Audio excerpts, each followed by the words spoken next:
পাবনার ৬০০-র বেশি চরমপন্থীর আত্মসমর্পণ বিকেলে জেলা স্টেডিয়াম সহ তার আশপাশ এলাকায় চলছে শেষ মুহূর্তে প্রস্তুতি। লাইফ সাপোর্টে ফেনীর মাদ্রাসা ছাত্রী নুসরাত সিঙ্গাপুরে পাঠানোর নির্দেশ প্রধানমন্ত্রীর। হত্যা চেষ্টা ৩ দিন পর মামলা, গ্রেপ্তার ৭। ঢাকায় পৌঁছেছে ফায়ারম্যান সোহেলের মরদেহ। সকাল ১১টায় জানাজা ফায়ার সার্ভিস হেডকোয়ার্টারে। কিশোরগঞ্জে গ্রামের বাড়িতে দাফন। এবং বৈশাখী মেলার সামনে রেখে ব্যস্ত সময় কাটাচ্ছেন জেলার মৃৎশিল্পীরা। বাহারির তৈজসপত্র ও মাটির জিনিসপত্র তৈরির ধুম।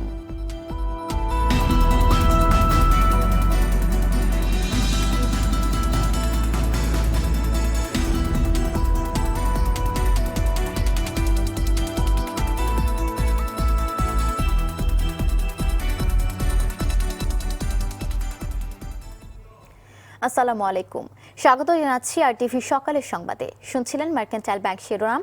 আপনাদের সঙ্গে আছি আমি আফসানা সুরাইয়া। এগিয়ে চলো কল্পনার রাজ্যে। বিস্তারিত সংবাদ। দেশের ১৭ জেলার ৬০০-রও বেশি চরমপন্থী সদস্য সরকারের আহ্বানে সাড়া দিয়ে বিকেলে পাবনার স্বরাষ্ট্রমন্ত্রীর কাছে আত্মসমর্পণ করবেন। এই উপলক্ষে পাবনার শহীদ আমিনউদ্দিন স্টেডিয়াম সহ তার আশেপাশের এলাকায় চলছে শেষ মুহূর্তের প্রস্তুতি। জেলা প্রশাসন, জেলা পুলিশ প্রশাসন, জেলা আওয়ামী লীগও এ উপলক্ষে ব্যাপক প্রস্তুতি নিয়েছে। বিকেলে প্রধান অতিথি স্বরাষ্ট্রমন্ত্রী আসাদুজ্জামান খান কামালের হাতে অস্ত্র জমা দিয়ে আত্মসমর্পণ করবেন চরমপন্থীরা। আত্মসমর্পণে আগ্রহী দলের মধ্যে রয়েছে পূর্ব বাংলার সর্বহারা পার্টি, পূর্ব বাংলা কমিউনিস্ট পার্টি, নিউ পূর্ব বাংলা কমিউনিস্ট পার্টি ও কাদামাটির সদস্যবৃন্দ। আত্মসমর্পণকারীদের অনেকের বিরুদ্ধেই হত্যা, ডাকাতি, বিস্ফোরক ও অস্ত্র মামলা রয়েছে।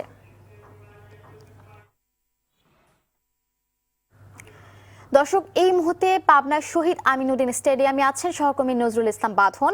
সেখান থেকে সরাসরি যুক্ত হচ্ছেন তিনি। বাঁধন, আজ তো ৬০০-রও বেশি চরমপন্থী আত্মসমর্পণ করবেন, তো তাদের আত্মসমর্পণের সবশেষ অবস্থা কি আমাদের জানান।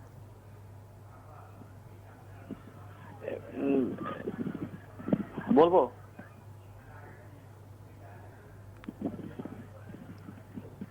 দীর্ঘ ২০ বছর পর আবার পাবনার ঐতিহাসিক শহীদ আমিনউদ্দিন স্টেডিয়ামে প্রায় ১৫টি জেলার ৬১৪ জন চরমপন্থী আত্মসমর্পণ করবেন। আজ বিকেলে স্বরাষ্ট্রমন্ত্রী আসাদুজ্জামান খান থানার নিকট, আমাদের নিকট দক্ষিণ পশ্চিমাঞ্চল ও উত্তরাঞ্চলের বিভিন্ন জেলার পূর্ব বাংলা কমিউনিস্ট পার্টি, পূর্ব বাংলা সর্বহারা পার্টি, পূর্ব বাংলা লাল পতাকা সহ বিভিন্ন চরমপন্থী সংগঠন আত্মসমর্পণ করে স্বাভাবিক জীবনে ফিরে আসার সুযোগ নেবেন এসব চরমপন্থীরা। ২০ বছর আগে ১৯৯৯ সালে তৎকালীন স্বরাষ্ট্রমন্ত্রী মোহাম্মদ নাসিমের নিকট দেশের দক্ষিণ পশ্চিমাঞ্চলের বিভিন্ন জেলার ৪ শতাধিক চরমপন্থী আত্মসমর্পণ করেছিলেন। দেশের আইন শৃঙ্খলা স্বাভাবিক রাখতে সন্ত্রাস, চাঁদাবাজি, অপহরণ ও খুনোখুনিতে লিপ্ত এসব চরমপন্থী সংগঠনের সদস্যদের স্বাভাবিক জীবনে ফিরিয়ে আনতে উদ্যোগ নিয়েছে সরকার। ১৯৯৯ সালে যারা আত্মসমর্পণ করেছিল সেই সময় তাদের আনসার বাহিনীতে বিশেষ আনসার হিসেবে নিয়োগ দিয়ে পুনর্বাসন করা হয়েছিল। পাবনা পুলিশ সুপার শেখ রফিকুল ইসলাম আরো জানান, আত্মসমর্পণ অনুষ্ঠানে অংশ নিতে ৮ এপ্রিল আত্মসমর্পণকারী সশস্ত্র জেলা থেকে কঠোর নিরাপত্তার মধ্য দিয়ে পাবনা নিয়ে আসা হয়েছে। এজন্য পাবনার বাড়তি নিরাপত্তামূলক ব্যবস্থা গ্রহণ করা হয়েছে। র্যাব, পুলিশ সহ আইন শৃঙ্খলা বাহিনীর প্রায় ৫০০ সদস্য মোতায়েন থাকবে। পাবনার পুলিশ সুপার শেখ রফিকুল ইসলাম আরো জানান, আত্মসমর্পণ যেসব প্রতিবাদী মামলা রয়েছে তাদের বিচার চলতে থাকবে। ধন্যবাদ বাঁধন। দর্শক, এতক্ষণ পাবনা থেকে জানাচ্ছিলেন নজরুল ইসলাম বাঁধন। ফেনীর অগ্নিদগ্ধ মাদ্রাসা ছাত্রীকে উন্নত চিকিৎসার জন্য সিঙ্গাপুরে পাঠানোর নির্দেশ দিয়েছেন প্রধানমন্ত্রী। চিকিৎসকদের মতামত পাওয়ার পর পরবর্তী পদক্ষেপ নেওয়া হবে বলে জানান স্বাস্থ্যমন্ত্রী। এদিকে মাদ্রাসা ছাত্রীকে পুড়িয়ে হত্যা চেষ্টার ঘটনার ৩ দিন পর মামলা হয়েছে। মামলায় মুখোশধারী ৪ জন ও তাদের সহযোগীদের আসামি করা হয়। প্রধানমন্ত্রীর বিশেষ সহকারী ব্যারিস্টার বিপ্লব বড়ুয়া বলেন, ঘটনায় জড়িতদের বিচার হবেই। এরই মধ্যে ৭ জনকে গ্রেপ্তার করেছে police. Ruhul Amin তুহিনের report. Dhaka medical college হাসপাতালের বার্ন ইউনিটের আইসিইউ এর সামনে ফেনীর অগ্নিদগ্ধ মাদ্রাসা ছাত্রী নুসরাতের স্বজনদের কেবলই দিনরাত আহাজারি। একমাত্র মেয়ে মৃত্যুর সঙ্গে পাঞ্জা লড়ছে। বাইরে উদ্বেগ উৎকণ্ঠায় মা ও ভাই। মায়ের বুকে ফিরে আসবে নুসরাত, এটাই প্রার্থনা। হ্যাঁ, ডাক্তারদের সাথে আমার কথা হয়েছিল, ওনারা সর্বাত্মক চেষ্টা করে যাচ্ছে। ওকে যে আমি আবেদন করছিলাম যে উন্নত চিকিৎসার জন্য যাতে ওকে বাইরে নেওয়া হয়, কিন্তু ওকে বাইরে নেওয়ার মতো ওইরকম কোনো সিচুয়েশন দেখতেছে না। যদি প্রয়োজন হয় মাননীয় প্রধানমন্ত্রী অবশ্যই ওকে বাইরে নিয়ে যাবে। বার্ন ইউনিটের ডাক্তার সামন্তলাল জানান, নুসরাতের অবস্থা আরও খারাপ হয় তাকে লাইফ সাপোর্টে নেওয়া হয়েছে। আজকে সকালে আমরা যখন এসে দেখি তার প্রচণ্ড শ্বাসকষ্ট, আমরা তারপরে সবাই বোর্ডের দেখে সিদ্ধান্ত নিলাম তাকে লাইফ সাপোর্টে দেওয়ার জন্য। তার কন্ডিশন খুবই খারাপ, তারপরে 80% বার্ন, তার 70%ই হচ্ছে ডিপ বার্ন। তো এইটা একটা মেয়ের 80% মানে এটা তো মানে নর্মালি এটা খুবই, আমরা এখানে যে চিকিৎসাটা হচ্ছে এটা আপনার পৃথিবীর যে দেশেই যায় তো সে একই চিকিৎসা হতো, এর থেকে বেশি কিছু করা ইতিমধ্যে লোকের সম্ভব না। সোমবার বিকেলে প্রধানমন্ত্রীর পক্ষ থেকে দগ্ধ নুসরাতকে দেখতে আসেন বিশেষ সহকারী বিপ্লব বড়ুয়া। এ সময় তিনি বলেন, প্রধানমন্ত্রীর নির্দেশে নুসরাতের চিকিৎসার কাগজপত্র সিঙ্গাপুরে পাঠানো হয়েছে। আমরা আশ্বস্ত করতে চাই ওনার পরিবারকে যে সরকার এবং মাননীয় প্রধানমন্ত্রী নুসরাতের যে ঘটনার বিচার তো অবশ্যই করবে, তার আগে হচ্ছে তার জীবন বাঁচানো, তার যথাযথ চিকিৎসার ব্যবস্থা করা। সন্ধ্যায় পরিদর্শনে আসেন স্বাস্থ্যমন্ত্রী জাহিদ মালেক। তিনি জানান, এই মুহূর্তে নুসরাতকে সিঙ্গাপুরে পাঠানো ঝুঁকিপূর্ণ। মুমূর্ষ অবস্থা, ক্রিটিক্যাল কন্ডিশন। এখন বর্তমান যে পজিশন আছে, স্ট্যাটাস আছে, এগুলো সব লিখিতভাবে সিঙ্গাপুরে পাঠাই দিচ্ছেন, সিঙ্গাপুর জেনারেল হাসপাতালে। সেখান থেকে যদি ডাক্তাররা বলেন যে হ্যাঁ রুগীকে পাঠিয়ে দেওয়া হোক, এখানে আমরা চিকিৎসা দেব এবং চিকিৎসা দিলে কার্যকারী হবে, তাহলে পরে আমরা তাকে পাঠিয়ে দেওয়ার ব্যবস্থা করব। এদিকে ফেনীতে নুসরাতকে পুড়িয়ে মারার চেষ্টার ঘটনায় সন্দেহভাজন বেশ কয়েকজনকে আটক করেছে পুলিশ। রোববার আটক হওয়া দুজনকে আদালতের মাধ্যমে কারাগারে পাঠানো হয়েছে। এ ঘটনার পর সোমবার থেকে সোনাগাজীর ইসলামিয়া ফাজিল মাদ্রাসার কার্যক্রম সাময়িক বন্ধ রাখা হয়েছে। Ruhul Amin Tuhin, RTV, Dhaka. Agniveer fire service কর্মী সোহেল রানার নামাজে জানাজা ফায়ার সার্ভিস হেডকোয়ার্টারে সকাল 11টায় অনুষ্ঠিত হবে। পরে স্বজনদের কাছে হস্তান্তর করা হবে, জানিয়েছেন ফায়ার সার্ভিসের অপারেশন বিভাগের পরিচালক মেজর শাকিল নেওয়াজ। বিকেলে কিশোরগঞ্জের ইটনায় গ্রামের বাড়িতে দাফন করা হবে এই অগ্নিবীরের মরদেহ। এর আগে সোমবার রাতে তার মরদেহ সিঙ্গাপুর থেকে হযরত শাহজালাল আন্তর্জাতিক বিমানবন্দরে পৌঁছে। এআর বাদলের সহায়তায় জাহিদ রহমানের রিপোর্ট। গেল 28 মার্চ বনানীর এফআর টাওয়ারে আগুনে আটকা পড়াদের উদ্ধারে ব্যস্ত ছিল সোহেল রানা। একসময় ল্যাডারের বক্সে উদ্ধার করাদের জায়গা দিয়ে নিজের জায়গা না হয় ল্যাডারের সিঁড়ি দিয়ে নামতে থাকেন সোহেল রানা। হঠাৎই ল্যাডারের সিঁড়িতে আটকে সোহেল রানার পা ভেঙে যায়। এ সময় তিনি পেটেও আঘাত পান। ঢাকার সিএমএইচ থেকে নেওয়া হয় সিঙ্গাপুরে। সব চেষ্টা ব্যর্থ করে মৃত্যুকেই আলিঙ্গন করে অগ্নিবীর সোহেল রানা।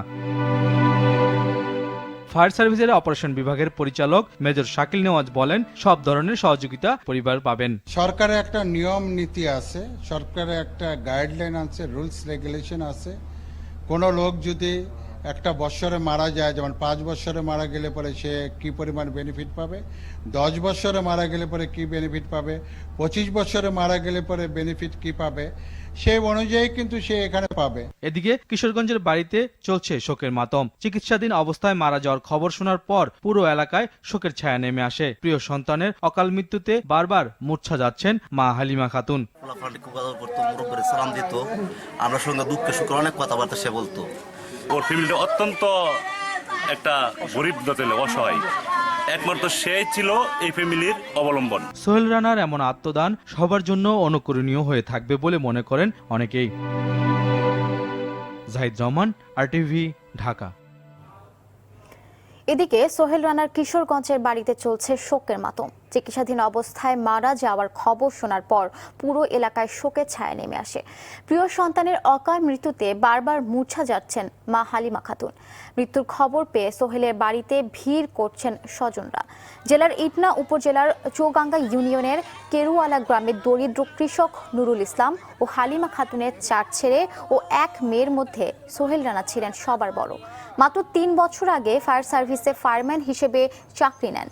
সবশেষ গত 23 মার্চ বাড়ি এসেছিলেন তেরানা। তার পরিবারকে সরকারিভাবে আর্থিক সহায়তার পাশাপাশি পরিবারের সদস্যদের কর্মসংস্থানের দাবি জানিয়েছেন স্বজনরা। বাংলা নববর্ষ ও বৈশাখী মেলা সামনে রেখে ব্যস্ত হয়ে উঠেছেন দেশের বিভিন্ন জেলার মৃৎশিল্পীরা। প্রতিবারের মতো এবারও হবিগঞ্জ জেলার কুমারপাড়াগুলোতে মাটির তৈরি নানা প্রকার জিনিসপত্র তৈরির ধুম পড়েছে। মাটির খেলনা আর বাহারের তৈজসপত্র তৈরি করতে দিনরাত এক করে যাচ্ছেন নেত্রকোনার মৃৎশিল্পীরাও। প্রতিনিধিদের তথ্যচিত্রে আরও জানাচ্ছেন নুসরাত জাহান সিনথি। বাঙালির দুয়ারে কড়া নাড়ছে বৈশাখের আগমনী বার্তা। বৈশাখ মানে বাঙালির ইতিহাস ও ঐতিহ্যের সংমিশ্রণ, যার একটি উল্লেখযোগ্য অনুষঙ্গ বৈশাখী মেলা। আর এই মেলা মানেই মাটির তৈরি খেলনা, গৃহসজ্জার সামগ্রী সহ নানা তৈজসপত্র।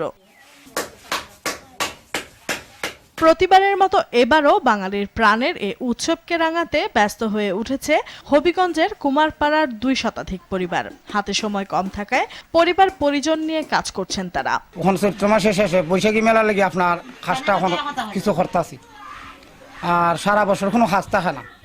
এর মধ্যে সরকার এখন আমরা স্টেপ নেই না, স্টেপ যদি নিত কিছু ঋণ দিত তো আমরা খাসটা আরো উন্নত করতাম। বৈশাখী মেলার লোকে বেশি রকমভাবে কাজ করে, তাহলে সরকারের অনুদান করে তো আমরা তো সাহায্য পাই, খাসটা একটু সাফাইতে পারি এবার অনুষ্ঠানে বান্নি মেলার দেশে নিতে পারি। দিনরাত এক করে মাটি দিয়ে সুনিপুণ হাতে বাহারি মৃৎকর্ম চালিয়ে যাচ্ছেন নেত্রকোনার মৃৎশিল্পীরা। নিজেদের আদি পেশাকে টিকিয়ে রাখতে কোনো কমতি নেই এই কুমার পরিবারগুলোর। তবে বৈশাখ মাস বাদে বছরের অন্যান্য সময় এই শিল্পের কদর না থাকায় হতাশ তারা। গডি, কলসি, এরপরে এইগুলা মাল আমরা বানাই, অনেকগুলা মাল বানাইতেছি ঠিক ওই আমরা পরিবারই এগুলা মাল বানাই, আর চলনের মতো কোনো ক্ষমতা নাই। খেলনা, পুতুল এগুলা একটু বেশি বিক্রি হয় বৈশাখী মেলাতে, কিন্তু সে অনুসারে আমরা মূল্য পাই না। দেশের প্রাচীন এই শিল্পকে ধরে রাখতে দ্রুত সরকারি হস্তক্ষেপ কামনা করছেন এই শিল্পের সঙ্গে জড়িত সবাই। নুসরাত জাহান সিনথি, RTV। প্রধানমন্ত্রী শেখ হাসিনার নেতৃত্বাধীন বঙ্গবন্ধুর স্বপ্নের বাংলাদেশ গড়তে সবাইকে ঐক্যবদ্ধভাবে কাজ করার আহ্বান জানিয়েছেন নোয়াখালী 2 আসনের সংসদ সদস্য আলহাজ মোর্শেদ আলম। রোববার নোয়াখালীর সেনবাগ থানা প্রশাসন আয়োজিত আলোচনা সভা ও সাংস্কৃতিক অনুষ্ঠানে এই আহ্বান জানান তিনি। আলহাজ মোর্শেদ আলম বলেন, বর্তমান সরকারের অধীনে দেশ সব খাতে এগিয়ে যাচ্ছে। 2041 সালের মধ্যে এই দেশ বিশ্ব দরবারে উন্নত দেশ হিসেবে প্রতিষ্ঠা পাবে। ভারপ্রাপ্ত কর্মকর্তা মিজানুর রহমানের সভাপতিত্বে অনুষ্ঠানে বেঙ্গল গ্রুপের পরিচালক বিলকিস নাহার সহ প্রশাসনের কর্মকর্তারা এ সময় উপস্থিত ছিলেন। আলোচনা শেষে সঙ্গীত ও নৃত্য পরিবেশন করেন জনপ্রিয় শিল্পীরা। ভালোবাসেন যারা, তারা আওয়ামী লীগ এক মঞ্চে এক সূত্রে গেঁথে থাকবেন এবং একসাথে কাজ করে আমরা সেনবাগকে এগিয়ে নিয়ে যাব, যেভাবে বঙ্গবন্ধুর কন্যা শেখ হাসিনা বাংলাদেশকে এগিয়ে নিয়ে যাচ্ছে। প্লাস্টিক শিল্পের উন্নয়নে সব ধরনের সহায়তার আশ্বাস দিলেন বেঙ্গল গ্রুপের ভাইস চেয়ারম্যান মোহাম্মদ জসিমউদ্দিন। সোমবার রাতে রাজধানীর লালবাগে একটি কমিউনিটি সেন্টারে তিনি এ কথা বলেন। প্লাস্টিক শিল্পের চলমান সংকট নিরসনে জসিমউদ্দিনকে সংবর্ধনা দেওয়া হয়। এ সময় তিনি বলেন, সবার সম্মিলিত চেষ্টায় বিশ্বে বাংলাদেশের প্লাস্টিক পণ্য অবস্থান করে নিয়েছে। ইকোনমিক জোনে সব ধরনের সুযোগ সুবিধা নিশ্চিতে সরকারের প্রতি আহ্বান জানান তিনি।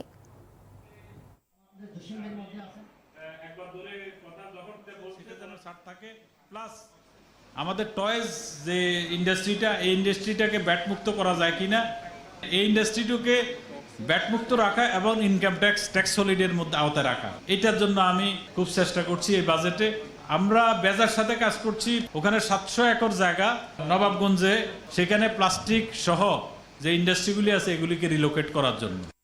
এবারে প্রবাসী সংবাদ। সৌদি আরবের জেদ্দা, সংযুক্ত আরব আমিরাতের দুবাই প্রতিনিধির পাঠানো তথ্যছবিতে প্রবাসী সংবাদ জানাচ্ছেন ইমরুল হাসান। মুক্তিযুদ্ধ স্মৃতি সংসদ জেদ্দার আয়োজনে মহান স্বাধীনতা দিবস উদযাপন উপলক্ষে মুক্তিযুদ্ধ স্বাধীনতা শীর্ষক আলোচনা সভা ও সাংস্কৃতিক অনুষ্ঠান হয়েছে। বঙ্গবন্ধু স্মৃতি সংসদ জেদ্দার ভারপ্রাপ্ত সভাপতি মোশাররফ হোসেন খানের সভাপতিত্বে ও সাধারণ সম্পাদক মিজানুর রহমানের সঞ্চালনায় প্রধান অতিথি ছিলেন আওয়ামী পরিষদের সভাপতি কাজী সালাউদ্দিন নওফেল। বিশেষ অতিথি ছিলেন ফজলুর রহমান, জসিমউদ্দিন ভূঁইয়া, শাহ আলম, হাফিজ উদ্দিন, আনোয়ার হোসেন, আলামিন, শফিক, আবুল বাশার, শাহাদত হোসেন সহ বিভিন্ন আঞ্চলিক শাখার সভাপতি ও সাধারণ সম্পাদক বৃন্দ। মাদাম বঙ্গবন্ধু পরিষদের উদ্যোগে মহান স্বাধীনতা উপলক্ষে আলোচনা সভা, খেলাধুলা ও সাংস্কৃতিক অনুষ্ঠানের আয়োজন করা হয়। সংগঠনের সভাপতি মঞ্জুর তালুকদারের সভাপতিত্বে মোহাম্মদ জসিম ও আবুল কাশেমের যৌথ সঞ্চালনায় প্রধান অতিথি ছিলেন অধ্যাপক এম এ সবুর। প্রধান বক্তা ছিলেন সংগঠনের প্রধান উপদেষ্টা SM ইদ্রিস। বিশেষ অতিথি ছিলেন শাহজাহান মিয়াজি, হাজী শফিকুল ইসলাম, মোহাম্মদ নূর হোসেন, মোহাম্মদ মুসা, মোহাম্মদ বাবুল, মোহাম্মদ আয়ুব খান সহ অনেকে। শারজা রোলা আলগোয়ার এরিয়াতে নূর আল হেলাল রেস্টুরেন্টের উদ্বোধন হয়েছে। এতে প্রধান অতিথি ছিলেন commercial councillor doctor AKM Rafiq Ahmed. Anwar হোসেনের পরিচালনায় এতে স্বাগত বক্তব্য রাখেন প্রতিষ্ঠানের স্বত্বাধিকারী হেলাল আহমেদ। এ সময় বিশেষ বক্তব্য রাখেন কমিউনিটির নেতা বজরুল ইসলাম চৌধুরী, হাজী শফিকুল ইসলাম, গীতিকবি আজাদ লালন, হাবিবুর রহমান চুন্নু, আব্দুল মান্নান, চুন্নু মিয়া, ফরিদ আহমেদ শাহিন, আব্দুল বাতেন, আব্দুল মতিন, ইসমত আলী, তালুকদার আবু সরওয়ার, রুবেল আহমেদ সহ অনেকেই। ইমরুল হাসান, RTV।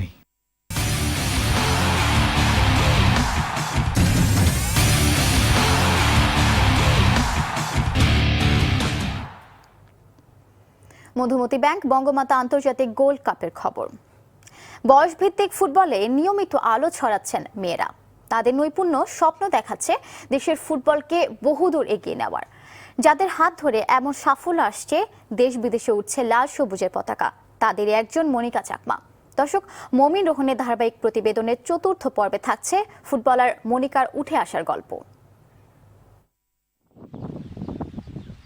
খাগড়াছড়ির লক্ষ্মীছড়ির বিন্দু কুমার চাকমা ও রবিমালার সংসারে 5 সন্তান, সবাই মেয়ে। অভাবের সংসার চালাতে প্রতিনিয়তই হিমশিম খেতে হয় কৃষক বিন্দু কুমারকে।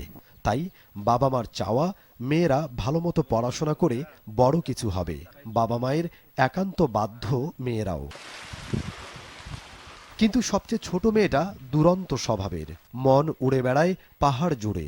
সুযোগ পেলেই ফুটবল নিয়ে মেতে ওঠা, ফুটবল যেন তাকে আকর্ষণ করে চুম্বকের মতো, ঘর ছাড়া করা রাখালিয়া বাঁশির মতো। বলছি জাতীয় দলের মিডফিল্ডার মনিকা চাকমার কথা। খাগড়াছড়ির পাহাড় ডিঙিয়ে ঠাঁই করে নিয়েছেন বয়সভিত্তিক জাতীয় দলে। বল পায়ে শৈল্পিকতায় মুগ্ধতা ছড়ান অবলীলায়। তবে এই পর্যায়ে আসতে শুরুর পথটা মোটেও সহজ ছিল না মনিকার জন্য। এমনিতেই আমার ফুটবল কেন জানি ভালো লাগতো। যখন ছোটবেলায় খেলছিলাম তো বাড়িতে আমার তো শুধু মাই থাকে, দিদিরা বাইরে পড়াশোনা করতো, তো বাড়িতে কেউ থাকতো না কাজের জন্য। মানে স্কুল থেকে আসার পরে একটু বাড়িতে কাজ করতে হতো, তো একটু কাজ না করে আমি খেলতে যাইতাম মাঠে। তো বাবা নিষেধ করতো না যাওয়ার জন্য। একদিন এমন হয়েছে যে যখন মাঠে গেছি আমি, ওই সময় আমার বাবা আমারে নিয়ে আসছে, তো বলটা কেটে দিচ্ছে, বল খেলে দিচ্ছে। এখন মনিকার এমন সাফল্যে গর্বিত তার স্বজন ও এলাকাবাসী। মনিকা আমাদের একটু ছোট মেয়ে, ওই জাতীয় টিমের খেলছে, দেশে বিদেশেও ঘুরে। আমার সবাই থেকে পাড়া থেকে আনন্দ, আমাদেরই আনন্দ, খুশি। এই এলাকায় সে যখন ছুটিতে আছে, রাস্তাঘাট নাই, সে পাইয়ে হেঁটে আসতে হয় বর্ষাকালে। এলাকার মেয়ে আমরা খুব গর্বিত। আশা করি আরো উপরে যাবে। আমার ছোট বোন মনিকা চাকমা জাতীয় দলে খেলতেছে, ওটা আমার জন্য খুব গর্বিত। এবার ঘরের মাঠে বঙ্গমাতা আন্তর্জাতিক গোল্ড কাপ ফুটবলকে স্মরণীয় করে রাখতে কঠোর অনুশীলনে নিজেকে প্রস্তুত করছেন মনিকা চাকমা। চেষ্টা করব আমরা যেন গেমে আমরা যেন ফুল এফোর্ট দিয়ে খেলতে পারি। যেহেতু আমার দেশের মাটিতে খেলা, তো আমি আমার সর্বস্ব দিয়ে খেলার চেষ্টা করব। মমিন রোহন, RTV, ঢাকা। দর্শক, এরই সাথে শেষ করব সকালের সংবাদ। তবে যাবার আগে মার্কেটাইল ব্যাংক শিরোনামগুলো জানিয়ে দিচ্ছে আরো একবার।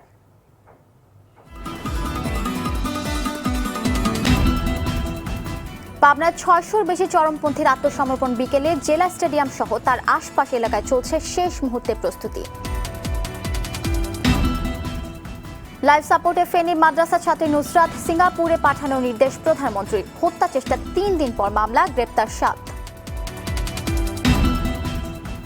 ঢাকায় পৌঁছেছে ফায়ারম্যান সোহেলের মরদেহ। সকাল 11টায় জানাজা ফায়ার সার্ভিস হেডকোয়ার্টারে। কিশোরগঞ্জে গ্রামের বাড়িতে দাফন। এবং বৈশাখী মেলার সামনে রেখে ব্যস্ত সময় কাটাচ্ছেন জেলার মৃৎশিল্পীরা। বাহারি তৈজসপত্র ও মাটির জিনিসপত্র তৈরির ধুম। সকালের সংবাদ এই পর্যন্তই। আর টিভির সবশেষ সংবাদ জানতে যে কোনো মোবাইল ফোন থেকে 24141 নম্বরে ডায়াল করুন। আর মোবাইল ফোনের সংবাদ দেখতে অ্যাপ স্টোর, গুগল প্লে বা উইন্ডোজ স্টোর থেকে ডাউনলোড করুন RTV অ্যাপস। এছাড়াও তাৎক্ষণিক ও বিনোদন সংবাদ জানতে বিশ্বের যে কোনো প্রান্ত থেকে ভিজিট করুন facebook.com/RTV online এবং youtube.com/RTV digitals। এতক্ষণ সঙ্গে থাকা অসংখ্য ধন্যবাদ।